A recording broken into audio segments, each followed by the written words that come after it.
Sometimes the scariest moments don't come from monsters or ghosts. They come from the roads we take alone. When the world is asleep and you're miles from the next town, every shadow looks alive. Every headlight in the mirror feels like it's following you. Tonight's story is one of those nights. A true encounter that began at an empty gas station and turned into a fight to survive against something that refused to let go. Darkwing horror present. Turn down the lights, turn up the volume, and remember, the road isn't always empty. It was close to 2 a.m. when I realized I was too tired to keep driving. The interstate stretched ahead like a black ribbon, endless and silent. My headlights cut through the fog in narrow beams, and every so often, a green sign flickered by names of small towns I'd never heard of, places that probably didn't even have a motel open at this hour. I'd been driving for almost 8 hours straight. My eyelids were heavy, my stomach empty, and my hands ached from gripping the steering wheel. So when I saw the flickering red and white glow of a gas station sign in the distance, I decided to pull in. The lot was empty. No cars, no movement. Just the hum of the neon lights and the soft whir of the air conditioning unit on the side of the building. A single fluorescent tube above the door buzzed and flickered like it was struggling to stay alive. Inside, the store smelled faintly of dust and old coffee. A young cashier sat behind the counter, scrolling on his phone, barely glancing up when I entered. The aisles were stocked, but it felt staged, like a place frozen in time. And that's when I noticed him. A man sat on the floor near the refrigerated section, cross-legged, wearing a brown jacket that looked several sizes too big. His jeans were caked with mud, and his boots were untied. He wasn't shopping. He wasn't talking. He was just staring. His eyes were locked on the glass door of the fridge, like he was waiting for something to move inside. No blinking, no twitching. Just that empty, glassy look of someone lost in a place their body hadn't caught up to. I tried not to stare. Grabbed a bottle of water, a protein bar, tried to act normal. But as I walked past him to the counter, I could feel his eyes following me, slowly dragging across my back. The cashier mumbled my total without looking up. His tone was robotic, like this was just another hour to survive before his shift ended. When I handed over the bills, I caught my own reflection in the plexiglass divider behind him, pale, tired, and uneasy. Then something shifted in the air. I turned slightly, and the man in the brown jacket was standing now, still silent, still staring. He wasn't blinking. For a moment, I thought maybe he was drunk or high or just another lost soul taking shelter from the cold night. But the longer he looked, the more wrong it felt. There was something in his stillness, an intensity that pressed down on the room. Even the buzzing lights seemed quieter. I broke eye contact, muttered a quick thanks, and headed for the door. The bell above it gave a sharp ding as I stepped out into the damp night air. The parking lot was darker than before. Clouds had swallowed the moon, and the fog had thickened, curling around the lampposts like smoke. My car sat alone by the pump, engine still ticking softly from the long drive. I unlocked the door, slid inside, and took one last look at the store through the windshield. The man was still there standing just behind the glass, half hidden in shadow, staring out at me. For a few seconds, neither of us moved. Then the cashier turned his head toward him, said something I couldn't hear. The man didn't respond. I shifted the car into gear, trying to shake off the unease. The tires crunched over the gravel as I pulled out of the lot. In my rearview mirror, I saw him again, walking out of the store, pulling something from his jacket pocket. He looked left, then right. And then, without hesitation, he climbed into an old silver pickup truck parked behind the building, one I hadn't noticed before. I told myself it was just coincidence, that he was just another traveler, leaving at the same time. But as I drove off into the dark stretch of highway, The feeling in my chest said otherwise. Something about the way he moved, the slow, deliberate calm of it, told me this wasn't over. Not yet. The road swallowed me whole again. For a while, the hum of the tires and the faint rhythm of the wipers became almost hypnotic. The gas station lights faded into the fog behind me until there was nothing but darkness and the soft orange glow of my dashboard. I told myself to forget about the man in the brown jacket. Just another traveler, probably harmless. But when I checked the rearview mirror out of habit, I saw two bright headlights appear over the crest of the hill behind me. At first, I didn't think much of it.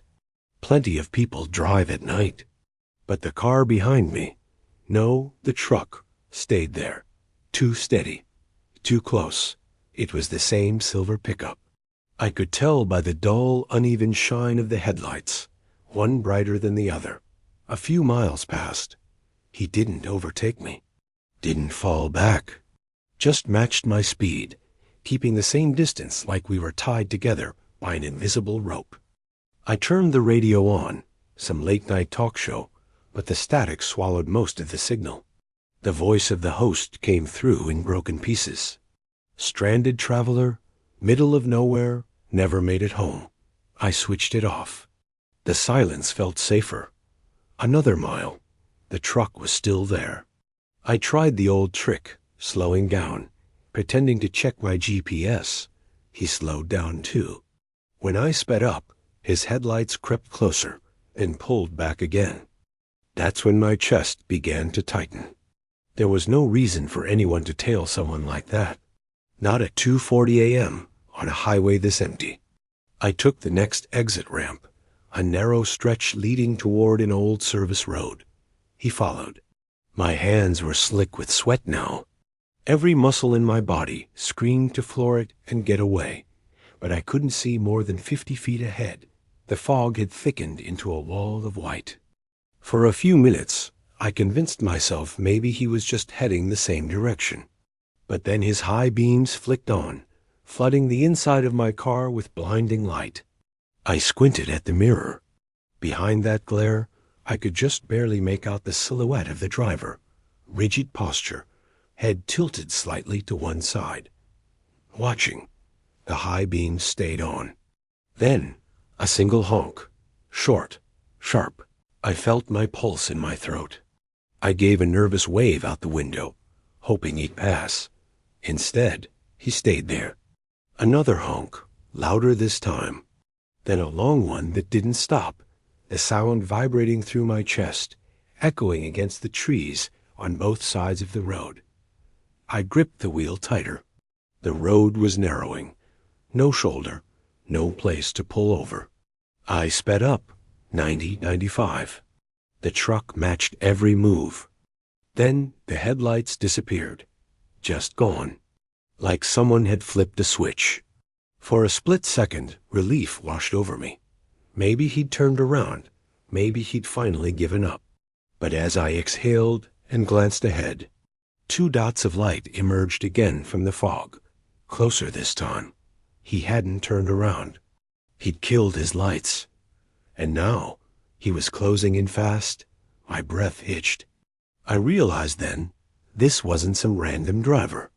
He'd been waiting, watching, and whatever he wanted, he wasn't done with me yet. I kept driving. Not because I knew where I was going. I didn't, but because stopping felt like death. The fog pressed against my windshield like a living thing, swallowing every mile marker and exit sign. The world outside my headlights didn't exist. It was just darkness, a vacuum that could swallow anything whole. And somewhere in that void, the truck followed. Every time I checked the mirror, his headlights were there. Not close enough to hit me, but never far enough to lose sight. He was mirroring me. When I slowed, he slowed. When I drifted left, he drifted left. When I switched lanes, he followed like my reflection in the glass. I tapped the brakes once, just to test him. His lights flared instantly, braking too. It wasn't random. This was deliberate. The highway was empty, yet I felt like we were trapped together, locked in some silent duel that only one of us understood. I tried calling 911 again, but the screen of my phone showed no service, just like before. Of course. The only sounds were my tires on the asphalt and the faint rattle of something loose in my glove box. Then the truck honked again, just once, long and drawn out, echoing through the fog. I felt something inside me snap. "What do you want?" I yelled, voice cracking in the small space of the car. "What the hell do you want from me?" The only reply was a blinding flash of high beams. The light flooded the interior, painting everything in white. My mirrors, my dashboard, even my hands, trembling on the wheel, glowed for a second, then the light died again. That was when I realized how quiet everything else had become. The crickets, the wind, the faint hum of the road. Gone. Only my heartbeat remained, pounding in my ears like a drum. I decided to change tactics. There was a gas station marked on my GPS 14 miles ahead. If I could make it there, maybe I'd find anyone. I pressed harder on the accelerator. The engine groaned. 90 miles an hour. 95. The truck matched me. Always the same distance. Always there. And then I noticed something new. The shape of his truck in the mirror. There was something off about it. A dented front bumper, maybe. A missing side mirror. No. It was the same pickup from the gas station. The same one parked behind the building, half hidden in the shadows. My chest tightened. I was sure of it now. This man hadn't followed me by accident. The road curved sharply ahead. I gripped the wheel, turned with it, and saw for the first time the driver's face. Just a glimpse, illuminated by the flash of our headlights crossing paths on the bend. His eyes were wide, unblinking, fixed straight on me like he'd been waiting for this moment. There was no rage there, no expression at all, just intent. He was hunting me. The truck drifted closer, its tires scraping the edge of my lane. The sound was like claws on stone. I pulled away, my pulse racing, whispering to myself, "Stay calm, stay focused." But the truth was, calm was gone, focus was gone. The only thing left was fear, the kind that numbs your fingers and burns your throat. Somewhere ahead, the fog began to thin. A faint blue glow in the distance, a road sign reflecting my headlights. Rest area to 10 miles. 10 miles, that was all I needed. But behind me, the headlights shifted again, moving closer and closer until they filled the entire mirror. I realized then that he wasn't just following anymore. He was closing in. The first hit came out of nowhere. A deafening crash shook the entire car, metal grinding against metal, and my chest slammed into the seatbelt. The steering wheel jerked violently in my hands, tires screeching across the asphalt. For a moment, all I saw were flashes, fog, headlights, broken yellow lines, and the white blur of panic. He'd rammed me. The sound of it still rings in my ears, that dull, guttural thud, followed by the sharp squeal of my own brakes trying to fight back. I shouted, more from shock than pain, gripping the wheel so tight my knuckles went white. The truck's headlights filled the rearview mirror again, burning holes into the back of my eyes. He didn't stop. Another hit, harder this time. The back of my car jolted upward. The engine screamed, and for half a second, I thought I was going to spin out completely. My heart felt like it was going to burst through my ribs. I slammed the accelerator. The speedometer climbed to 80, 90, 100, but the pickup stayed right there, glued to my tail like a predator that had finally cornered its prey. I tried to keep my focus on the road, but the fog was so thick now that I could barely see 10 feet ahead. My headlights cut across the mist like knives through smoke, and I realized I was driving blind, just trusting instinct. He rammed me again. This time, it sent the car fishtailing. The back tires slid. My stomach lurched. I fought the steering wheel with both hands, screaming out loud, a raw animal sound that didn't even feel like it came from me. My car veered into the opposite lane, the tires skidding across gravel, and for a terrifying instant, I saw the edge of the highway, a drop into black nothing. I yanked the wheel hard right, felt the weight of the car swing, the rear bumper slamming back onto the asphalt. The whole vehicle shuddered like it was about to fall apart. Then, silence. Just the dull roar of my own engine. For 3 seconds, I thought maybe he'd stopped. Maybe it was over. But then the high beams flicked on again, blinding. I could see the silhouette of the man behind the wheel, shoulders hunched forward, hands tight on the steering column. He was laughing. I couldn't hear it, but I knew it, that small tilt of the head, that twisted grin catching the light for just an instant. The truck swerved to the side, pulling up alongside me now. For a heartbeat, we were side by side, 2 streaks of metal tearing through the fog. He turned his head toward me. I could see his face clearly for the first time. Empty eyes, mouth slightly open. No anger, no expression, just void. Then he turned his steering wheel. The truck slammed into my driver's side. The impact threw my body against the door. I felt something crack in my shoulder. Sparks flew where metal scraped metal, lighting up the fog like lightning. I screamed again, pure reflex, and twisted the wheel to the right, forcing my car away. For a second, I thought I'd lost him, but he came again. Another hit, then another. It wasn't random anymore. He wasn't trying to scare me. He was trying to push me off the road. Up ahead, I saw a curve, a tight one. If I took it too fast, I'd roll. If I slowed down, he'd hit me again. My brain moved faster than I thought possible. At the very last second, I slammed on the brakes, hard. The world tilted forward. My seatbelt locked, throwing me against the harness. Behind me, I heard the shriek of tires, the desperate scream of rubber against asphalt. Then, crunch, the sound of metal twisting, glass exploding.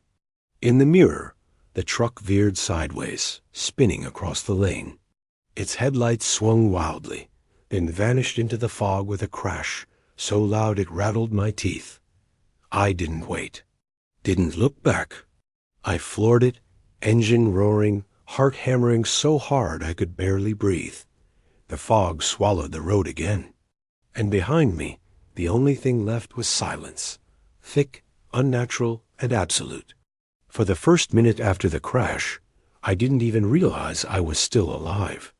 The sound of my heartbeat filled the car, loud and uneven. My fingers trembled on the wheel.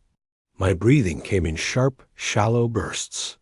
It took everything in me not to pull over, not to collapse and let the adrenaline burn itself out. But I couldn't stop. Not yet. The road ahead was empty again, but the fog hadn't lifted. It just hung there, thick and silent, as if the night itself was holding its breath. Every shadow on the tree line looked like movement. Every flicker of my headlights made me flinch. I glanced into the rearview mirror. Nothing, just gray air and darkness. But I didn't trust it. My mind replayed the sound of that crash over and over, the twisting metal, the shattering glass, the way the truck had vanished off the road. Maybe he was gone. Maybe he wasn't. I wanted to call for help. I fumbled for my phone again, desperate, but the screen still glared back with that mocking phrase. No service. I cursed out loud, hit the dashboard with my palm. The echo felt too loud inside the car. Stay calm, I whispered to myself. You're okay. You're fine. But I wasn't fine. The steering wheel still vibrated from the last impact. My shoulder throbbed. And my thoughts, they weren't coming in order anymore. They were scattered, like broken glass. I drove for miles without realizing where I was going. The fog had thinned a little, enough to reveal road signs that meant nothing to me, some county highway number, a symbol of a gas pump pointing left. I took the turn without thinking. The road narrowed, lined with dead trees and telephone poles that seemed to lean toward the asphalt like they were eavesdropping. Then, up ahead, I saw it, a faint yellow glow through the haze. A gas station. It looked almost identical to the one from before. Same fluorescent hum, same cracked parking lot, same lonely isolation. But this one had life. A car parked near the entrance. Lights flickering inside. I pulled in fast, tires crunching over gravel. The moment I stopped, I realized how violently I was shaking. My fingers couldn't even unbuckle the seatbelt properly. When I finally stepped out, the cold air hit me like a slap. The station was quiet, too quiet for a place with lights on. I walked to the door, half expecting it to be locked. But it opened with a creak. The bell above it jingled once, then fell silent. A middle-aged man behind the counter looked up, startled. I must have looked insane, sweaty, wide-eyed, hair stuck to my forehead. "Are you all right, sir?" he asked, voice cautious. I tried to speak, but my throat was raw. "Someone tried to run me off the road," I managed. "A man in a truck, silver pickup." The clerk frowned, stepped closer. "You should call the police." "I tried," I said. "No service." He pointed toward the payphone outside, by the vending machine. That one still works sometimes. I nodded, stumbling back outside, fishing through my pockets for coins. The air felt thicker here, heavier. The early light was creeping over the horizon, pale and weak. As I reached the payphone, something caught my eye. Movement at the edge of the lot. A shadow, flickering between the fog and the trees. I froze. It was shaped like a man. For a moment, I thought I was imagining it. The exhaustion, the panic. But then the figure moved closer, slowly, almost limping. I squinted through the fog. The jacket, brown, torn. The man stopped just beyond the glow of the gas station light. I couldn't see his face, only the faint outline of his shoulders, rising and falling, the way his head tilted to one side, exactly like before. The payphone receiver slipped from my hand and hit the ground with a dull clack. I turned back toward my car, but before I could move, the man was gone. Vanished into the fog. My chest tightened again. Maybe I'd imagined him. Maybe not. I climbed into my car, locked the doors, and forced myself to breathe. My reflection in the windshield looked pale, drained, like someone who'd just seen a ghost. I drove away without looking back. And for the first time that night, I prayed, not for survival, but to never see that brown jacket again. By the time the sun broke the horizon, the fog had thinned into a gray mist. The highway looked different in daylight, harmless, even peaceful, but my hands still gripped the steering wheel like the attack had just happened. I pulled into another rest stop, the kind you see every few miles in the Midwest. There were a few cars, a semi-truck humming quietly, and the faint smell of diesel and coffee. Ordinary sounds. Normal life. For a few seconds, I just sat there in silence, trying to remember how to breathe like a human being again. Then I got out and looked at the back of my car. The damage was worse than I thought. Deep gouges along the bumper, streaks of silver paint from where his truck had slammed into mine.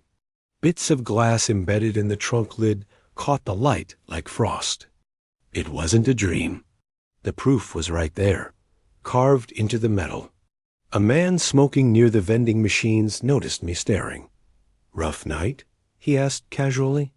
I wanted to tell him everything, that I'd been chased, hunted, that I thought I was going to die, but when I opened my mouth, nothing came out. Just air. I forced a smile. "Yeah," I said finally. "You could say that." He chuckled and went back to his phone. I envied how calm he was, how untouched his morning looked. I went inside the Rest Stop Cafe. The smell of burnt coffee hit me first, then the warmth of the air conditioning. The woman behind the counter greeted me with a tired smile. "Morning, hun. You look like you've seen a ghost." I froze. Maybe it was just an expression. Maybe not. "Yeah," I said softly. "Something like that." She poured coffee into a paper cup and slid it toward me. "Where you headed?" "Home," I lied. I didn't even know where home was anymore. As I sat there, sipping the bitter coffee, I tried to convince myself it was over. He'd crashed. I'd escaped. End of story. But the unease didn't leave. It just changed shape. Every time the door chimed, my head snapped toward it. Every pair of headlights outside made my stomach twist. I kept imagining that brown jacket appearing at the edge of the parking lot. Those eyes locked on me again through the glass. After a while, I went back to the car, ready to put as many miles as possible between me and that place. As I opened the door, something caught my eye. A small piece of folded paper wedged under the windshield wiper. I frowned and pulled it free. It was damp from dew, the handwriting messy but deliberate. 3 words. "See you soon." The paper slipped from my fingers. I spun around, scanning the lot, the tree line, the gas pumps, nothing. The man who'd been smoking earlier was gone. The semi-truck was gone. Even the hum of the highway felt distant now. For a moment, the world was completely still. That same stillness I'd felt back at the gas station. The same silence that came right before everything went wrong. I climbed into the car, locked the doors, and started the engine. The radio came alive by itself, crackling with static before settling on a faint voice, some early morning news bulletin. Authorities are investigating a crash just off Highway 42. A pickup truck found overturned, driver not located at the scene. My fingers tightened around the steering wheel. The static deepened, swallowing the voice whole. Then, through the hiss, came something else. A single click. Then breathing. Slow. Heavy. Not mine. I shut off the radio instantly, my pulse pounding in my ears. The road stretched ahead, pale and endless. I didn't look back again. Not once. By noon, I was 3 towns away. The sky had turned pale blue, but it didn't look peaceful. It looked washed out, hollow, like color had drained from the world. I pulled into a diner off the main road, somewhere between nowhere and nowhere else. I hadn't eaten in almost 12 hours, but my stomach twisted at the thought of food. I just needed somewhere quiet to sit, somewhere normal. The waitress was kind. She called me sweetheart and refilled my coffee twice before even taking my order.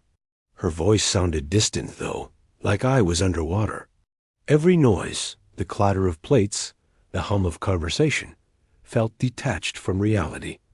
I kept replaying the night in my head, second by second. The flicker of the gas station light, the way his eyes locked onto mine, the crunch of metal, that note. "See you soon." I kept telling myself it wasn't possible. He'd crashed. I saw it. He couldn't have followed me. But as I sat there, a TV mounted above the counter caught my eye. The screen flickered between morning headlines and local weather. Then, a news segment. Authorities are investigating an early morning accident on County Road 42. A silver pickup truck was found overturned in a ditch. The driver has not been located. My fork froze halfway to my mouth. The reporter kept talking, but I couldn't hear her anymore. I just stared at the photo they'd pulled up, grainy security footage from a highway camera. It was him, the same brown jacket, the same empty eyes staring straight into the lens. Underneath, the headline read, "Unidentified suspect linked to multiple late-night highway attacks." I felt my heartbeat in my throat. The waitress noticed. "You okay, sweetheart?" I nodded automatically. Yeah, I'm fine." But I wasn't, because the timestamp on the footage said 6:50 a.m., 20 minutes after I found that note. He wasn't gone. He was still out there. I paid the bill in silence, my hands trembling as I pulled the keys from my pocket. The waitress wished me a good day. I didn't respond. Outside, the sunlight felt harsh, unnatural. Every reflection in a car window looked like someone watching. Every parked vehicle felt like bait. I started the engine and merged back onto the highway, the same endless ribbon of asphalt I'd been trapped on all night. But something had changed. The fear was still there, but quieter now. No longer the sharp panic of being chased, but the deep, heavy dread of knowing that the story wasn't over.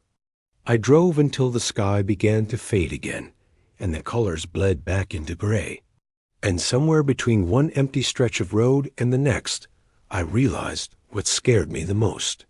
It wasn't that he might find me again. It was that maybe he never stopped. Maybe he'd always been there, watching, waiting, for me to stop looking over my shoulder. When you drive alone at night, and the road seems too quiet, don't trust it, because sometimes the darkness behind you isn't empty. It's following you. If you've made it this far, thank you for listening. If this story chilled you, don't forget to like, subscribe, and turn on the notification bell, so you never miss a night drive like this one. This is Darkwing Horror. Sleep tight. And if you're on the road tonight, keep an eye on the mirror.